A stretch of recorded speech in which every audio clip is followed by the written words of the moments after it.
Hello, you're with BBC News. Very good to have you with us. The prestigious Underwater Photographer of the Year has been awarded to a Spanish photographer, Alvaro Herrero. Here is the winning picture, this humpback whale with her new calf. It beat almost 7,000 entries across 13 categories. That is a tough gig to pick the winner. Let's speak to one of those involved in that job now. Alex Mustard, chair of the judging panel and founder of the Underwater Photographer of the Year Awards. Alex, great to talk to you. 7,000 entrants, 13 categories. This is the winner. Why did it win? Well, it's really just a stunning moment. I think that humpback whales are a hugely charismatic subject. And with that maternal care coming from the mum and having such a young baby, which the photographer, described as very clumsy, it couldn't still breathe and hold its breath properly. It was a sort of a heart-melting bond between them. But then to set that against such beautiful lighting, it really is an extraordinary picture.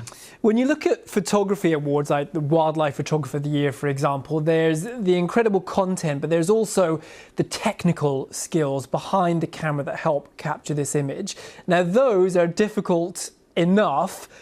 These are now made even harder by being underwater. I love scuba diving. I love taking pictures. I cannot imagine combining the two. Just how important are those technical skills? Well, absolutely fundamental. Taking pictures through air is actually quite technically easy, whereas taking those same shots through water really throws up a whole range of new challenges. And Alvaro, with the winning picture, he was holding his breath as well in order to be in the right position with those whales, waiting for the perfect moment to take a picture. So really very challenging. Can you talk us through some of the other images that made the shortlist?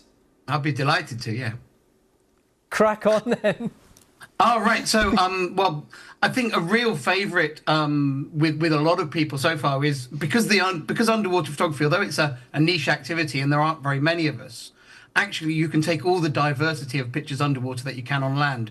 So we really enjoy celebrating lots of different types of pictures. So we love, obviously, the amazing marine life. But I think a real favourite this year was a group of camels drinking in the Kuwaiti desert out of a water butt. And the photographer managed to get his underwater camera into the water butt and just reveal an angle that we've never seen the like before. And at the back of the picture, one of my favourite features is there's a smaller camel is slurping a drink at the back, and there's just this kind of these floating pair of lips sucking up water at the back of the picture. Yeah, we're looking at that. Always brings a smile to my face. We're looking at that picture now. It's incredible, and also two male ugly fish in a jewel in Japan. Yes, this was taken by Shunsuke Nakano from Japan. And these fish are endemic to that part of the world. Extraordinary looking fish. And this is two males fighting over their territory during breeding season. And actually the bigger male, he's been a dominant male there for 20 years, defending the same territory for all that time. And they think he's about 30 years old, and he's still the big boss.